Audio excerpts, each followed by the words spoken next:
अस्सलाम वालेकुम फ्रेंड, कैसे हैं आप लोग। उम्मीद है कि आप लोग खैरियत से होंगे। वेलकम टू माय चैनल सनेका वन लाइव। तो आज हम बनाने जा रहे हैं वो है माश की दाल।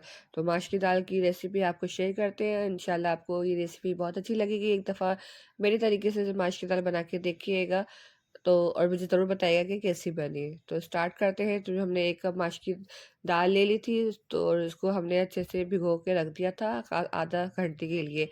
आधे घंटे बाद हमने भिगोने आधा घंटा भिगोने के बाद उसको अब हम बॉयल करने के लिए रख देंगे। जब इसमें उबाल आ जाएगा तो फिर हम आपको आगे उसका प्रोसेस क्या है वो दिखाते हैं। तो जब दाल में उबाल आने लगे तो उसके ऊपर जो वाइट वाइट जिस तरह से आता है, इसको निकाल के फेंक देंगे और फिर दोबारा से दाल को उबलने देंगे। अब यहाँ पे हम 3 टमाटर ले लेंगे। टमाटर की हमें प्यूरी तैयार करनी है, तो इसको हम ग्राइंड करेंगे। तो 3 बड़े साइज़ के टमाटर ले लिए। अब इसको कटिंग करके हम इसको ग्राइंड कर लेंगे। तो यहाँ पे मैं आपसे एक बात भी शेयर करना चाहूँगी। तो अच्छा लगता है कि बीच में आपको एक अच्छी सी बात बताना, तो शेयर करना। तो वो ये है कि हर गुमशुदा चीज़ वहाँ से ही नहीं मिलती है। हर गुमशुदा चीज़ वहाँ से ही मिलती है जहाँ वो खो जाए, सिवाय एतबार के। जहाँ वो खो जाए वहाँ से कभी नहीं मिलता।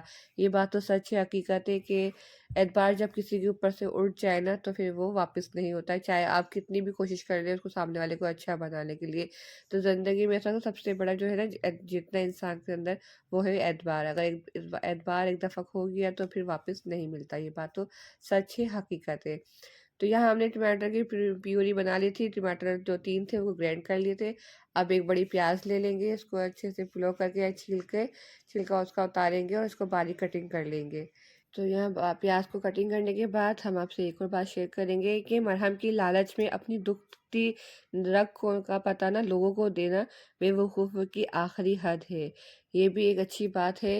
जो अच्छी बात है कि एक दूसरे की बात हम शेयर करते हैं, अच्छी अच्छी बातें मैं आपको बताती हूँ। बात बताने का मकसद ये है कि जो समझदार इंसान होते हैं वो समझ जाते हैं, जो नहीं समझ सकते हैं तो वो उनकी नासमझ है।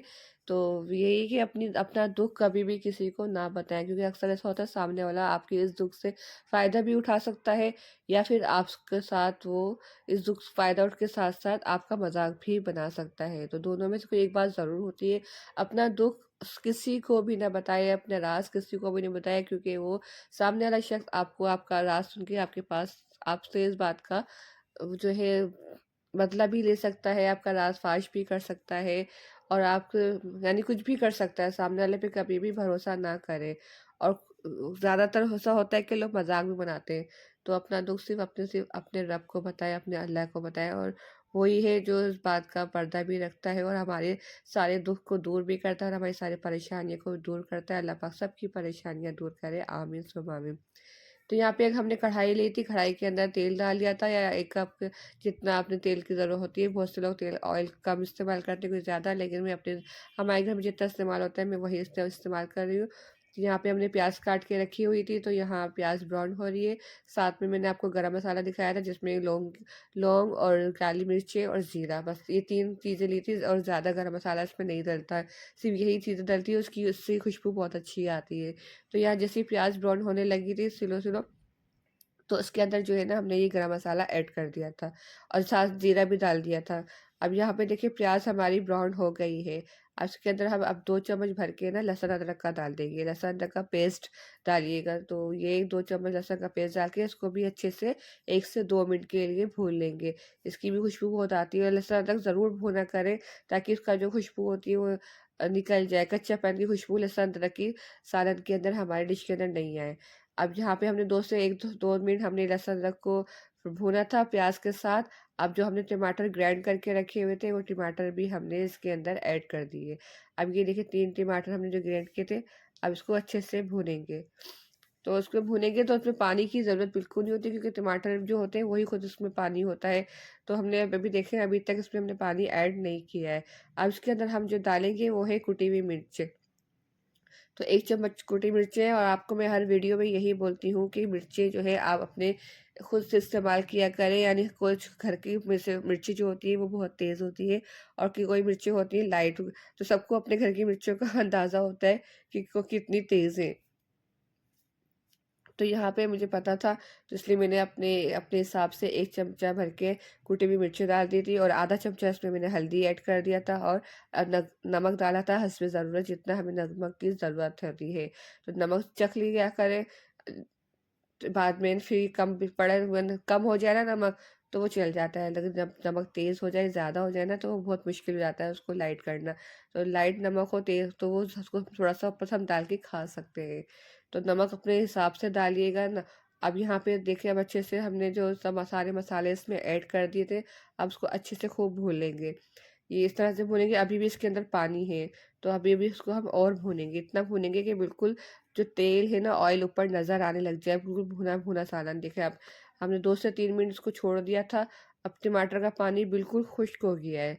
अब ये सिर्फ़ मसाला है, देखिए गाढ़ा-गाढ़ा सा ना रोगन, ये बस मसाला सा बन गया है। अब इसके अंदर जो है ना, हमने जो दाल को बॉयल करके रखा था ना, वो दाल इसके अंदर हम ऐड कर देंगे।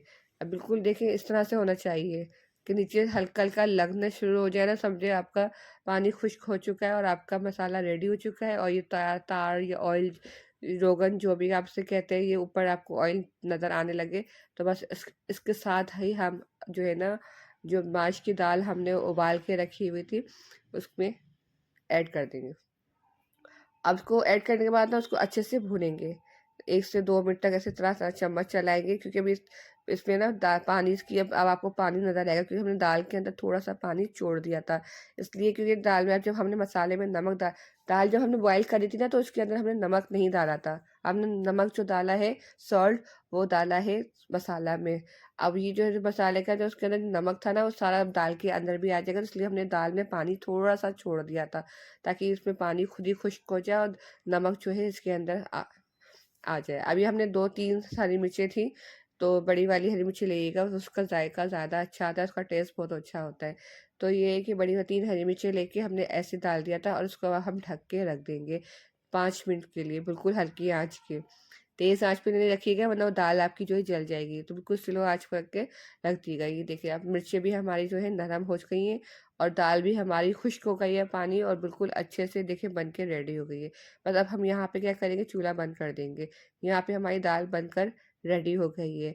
अब ये क्या, बारीक कटी हुई अदरक होती है ना, बारीक अदरक को बारीक काट के, बिल्कुल बारीक-बारीक जैसे अदरक कटती है ना, जिंजर, बस इसको अब बारीक-बारीक काट के इसके ऊपर ऐसे गार्निशिंग कर देंगे।